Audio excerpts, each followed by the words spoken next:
Video کو like کر کے آگے شیئر ضرور کر دینا۔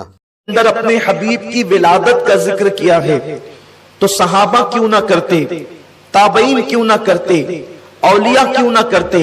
میرے آقا صلی اللہ علیہ وسلم کے دیوانوں، یہ ہمارے دلوں کا سرور ہے، یہ ہمارے ایمان کو جلا بخشنے کی چیز ہے جس کو ہم آقا کی میلاد کہتے ہیں۔ میلاد آئی، یہ ہماری عیدوں کی عید ہے۔ اگر یہ عید نہ ہوتی تو نہ عید الفطر ہوتی، نہ عید الاضحیٰ ہوتی، کوئی عید نہ ہوتی۔ نثار تیری چہل پہل پر ہزاروں عید ربیع الاول، سوائے ابلیس کے جہاں میں سبھی تو خوشیاں منا رہے ہیں، دلوں کے گلشن مہک رہے ہیں۔ یہ کیف کیوں آج آ رہے ہیں؟ کچھ ایسا محسوس ہو رہا ہے حضور تشریف لا رہے ہیں۔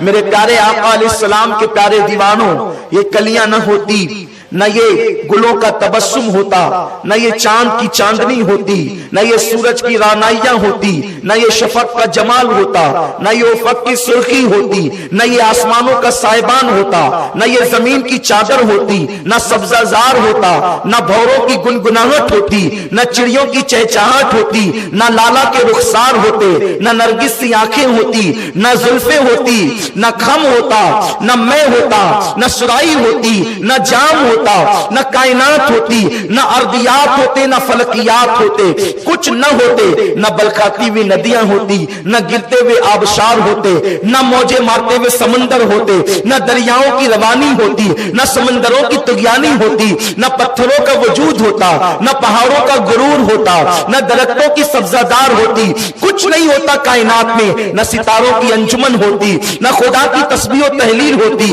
نہ نمازوں کا جمال ہوتا، نہ رکوع کی برکتیں ہوتی، نہ سجود کی رانائیاں ہوتی، کچھ نہیں ہوتا کائنات میں اگر آمنہ کا لال نہ ہوتا۔ اس لیے کہ میرا اللہ فرما چکا ہے، لولا کلمہ خلقت الدنیا، حبیب اگر تجھے پیدا کرنا نہ ہوتا تو میں کائنات کو پیدا نہ کرتا۔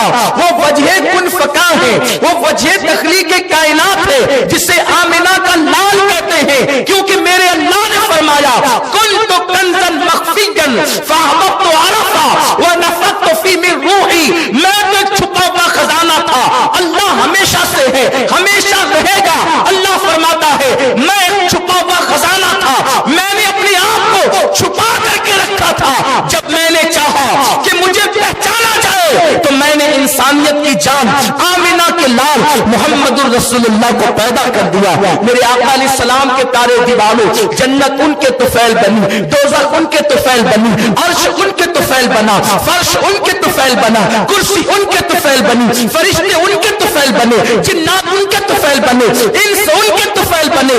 نہ آرائش کرتا خدا سارے زمانے میں، نہ کیوں آرائش کرتا خدا سارے زمانے میں، تمہیں دولہا بنا کے بھیجنا تھا اس زمانے میں۔ میرے پیارے آقا علیہ السلام کے پیارے دیوانوں، آقا کریم کی آمد، حضور سید عالم کی آمد تخلیق کائنات کی وجہ ہے، وہ وجہ تخلیق کائنات ہے۔ اللہ اکبر، قرآن کا نزول نہ ہوتا اگر وہ نہ آتے، خدا کا دیدار ہمیں نصیب نہ ہوتا جنت میں اگر ان کا وجود پاک نہ ہوتا، اللہ کی معرفت نہ ہوتی اگر وہ نہ آتے۔ یاد رکھیں یہ گفتگو تو انشاءاللہ آگے پھر کبھی ہوگی۔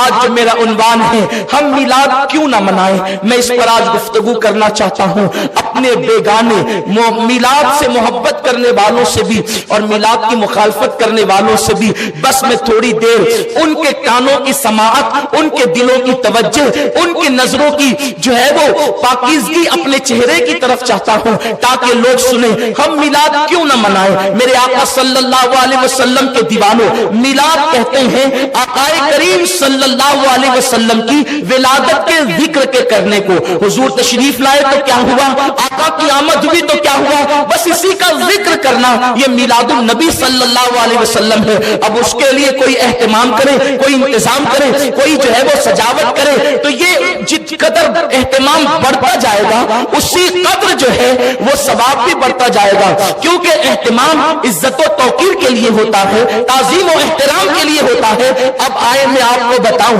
ہم میلاد کیوں نہ منائیں؟ اس لیے کہ میلاد کا جو تعارف، اس کا پریچے، اس کا ڈیفینیشن جو میں نے پیش کیا وہ یہ ہے کہ حضور کی ولادت کے وقت کے واقعات کا ذکر کرنا، یہ میلاد النبی صلی اللہ علیہ وسلم ہے۔ اس کا اہتمام، جیسے نفس شادی کسے کہتے ہیں؟ شادی کی تعریف عرف میں یہ ہے کہ کسی لڑکا لڑکی کا ایجاب و قبول ہوتا ہے، نکاح اسی کو کہتے ہیں۔ دو گواہ ہو، ایک قاضی، تو بھی نکاح ہو جائے گا، ٹھیک ہے۔ لیکن کبھی ہم میں سے کوئی ایسا نہیں کرتا کہ دو گواہ ہو، ایک قاضی، دولہا دلہن، بلکہ قاضی کی بھی ضرورت نہیں ہے۔ اگر دولہا کہہ دے کہ میں نے تمہارے ساتھ نکاح کیا دو گواہوں کی موجودگی میں، لڑکی کہے میں نے قبول کیا، یا لڑکی کہے کہ میں نے نکاح کیا آپ کے ساتھ، لڑکا کہے میں نے قبول کیا، نکاح ہو گیا۔ خطبہ پڑھنا سنت ہے، نہ فرض ہے نہ واجب، یعنی اگر خطبہ نہ بھی پڑھا جائے تو بھی نکاح مسئلے کے اعتبار سے ہو جاتا ہے، لیکن پڑھنا چاہیے کیونکہ میرے آقا کی سنت ہے۔ اس کو ترک کرنا برا ہے، نہیں کر سکتے، بلکہ اگر پورا خطبہ کوئی نہ پڑھے، الحمدللہ نحمدہ ونستعینہ، وہ جو سنتے ہیں، صرف خطبے کی نیت سے کوئی الحمدللہ رب العالمین بھی کہہ دے، خطبہ ہو گیا۔ یہ ایک مسئلہ میں نے بتایا آپ کو، اگر آپ کو تھوڑا سا اچھمبا لگے تو آپ بار شریعت دیکھ لیں، بہت آسان سی کتاب ہے بار شریعت، آپ کو یہ مسائل سب اس میں مل جائیں گے۔ لیکن کوئی ایسا نہیں کرتا، کیوں نہیں کرتا؟ اگر آپ اس طریقے سے نکاح کریں گے، جب بعد کے لوگوں کو پتا چلے گا تو لوگ کہیں گے کہ یہ حادثہ ہوا کب، اس لیے ہم ایسا نہیں کرتے۔ کیوں نہیں کرتے؟ اس لیے کہ یہ ایک اچھی چیز نہیں ہے، یہ تہذیب کے بھی خلاف ہے، تمدن کے بھی خلاف ہے، شرافت کے بھی خلاف ہے۔ کیونکہ اگر آپ اس طرح چوری چوری چپکے چپکے نکاح کریں گے تو لوگ کہیں گے کہیں کوئی گڑبڑ تو نہیں ہوئی تھی کہ کبھی بھی نکاح ہو گیا۔ اس لیے ہم کیا کرتے ہیں، منڈپ لگواتے ہیں جسے ہم شامیانہ کہتے ہیں، لیکن اس شامیانے کو عامیانہ انداز میں ہم منڈپ کہتے ہیں۔ تو منڈپ لگاتے ہیں، اسٹیج ہوتا ہے، دیگیں پکتی ہے، رکے بیٹھتے ہیں، لوگ مدعو ہوتے ہیں، امیر غریب چھوٹے بڑے سب آتے ہیں، کہیں درجنوں میں، کہیں سینکڑوں میں، کہیں ہزاروں میں، اور نکاح ہوتا ہے۔ یہی تو ہوتا ہے۔ منڈپ کا شادی سے کوئی تعلق نہیں ہے، لیکن منڈپ اس لیے لگتا ہے کہ مہمان آئیں گے تو دھوپ میں تو نہیں بٹھائیں گے، اگر دھوپ میں بٹھائیں گے تو لوگ کہیں گے کہ یہ آدمی جو ہے یہ لوگوں کی عزت کرنے سے ناواقف ہے، اسے پتہ نہیں ہے کہ تعظیم کسے کہتے ہیں۔ لوگ آئیں گے تو چٹائی پر بھی بیٹھ سکتے ہیں، لیکن ہم کرسیاں لگاتے ہیں۔ آ کر ہم لوگ پانی پی کے بھی چلے جاتے ہیں، لیکن ہم شربت پلاتے ہیں۔ شربت بھی صرف شکر اور پانی سے مل کے شربت بن جاتا ہے، لیکن ہم اس میں دودھ ڈالتے ہیں، اس میں خوشبو ڈالتے ہیں، سینٹ ڈالتے ہیں، وغیرہ وغیرہ۔ میں کوئی آپ کو شربت بنانے کی ترکیب بتانے نہیں بیٹھا، صرف ایک ہلکی سی تمہید چاہتا ہوں کہ آپ کی توجہ میری طرف ہو جائے۔ یہ سب اس لیے ہوتا ہے، حالانکہ نکاح سے اس کا کوئی تعلق نہیں ہے، نہ شربت کا، نہ منڈپ کا، نہ دیگ کا، نہ کھانے کا، نہ کرسی کا، کوئی تعلق نہیں ہے۔ اگر اس سے ہٹ کر بھی آپ کریں تو بھی نکاح ہو جائے، ٹاٹ پٹی پہ بیٹھے تو بھی ہو جائے، شربت نہ ہو تو بھی ہو جائے، منڈپ نہ ہو تو بھی ہو جائے، لیکن آپ آنے والے مہمان کی عزت کی خاطر اچھے سے اچھا انتظام کرتے ہیں، تاکہ آنے والے کو پتا چلے کہ جس کے گھر کی شادی میں جا رہے ہیں وہ کوئی پٹیچر یا جاہل نہیں ہے، مہمانوں کی قدر جانتا ہے، مہمانوں کا احترام جانتا ہے، مہمانوں کی تقریم جانتا ہے۔ اور حضور علیہ السلام کا فرمان ہے، جو اللہ اور یوم آخرت پہ ایمان رکھتا ہو وہ مہمان کی تقریم اور تعظیم کرے۔ خدا کی قسم یہ نہ فرض ہے نہ واجب، اللہ اکبر، لیکن تقریم مہمان کا حکم ہے، اس لیے سب کچھ کرتے ہیں۔ میلاد بس اتنی ہے،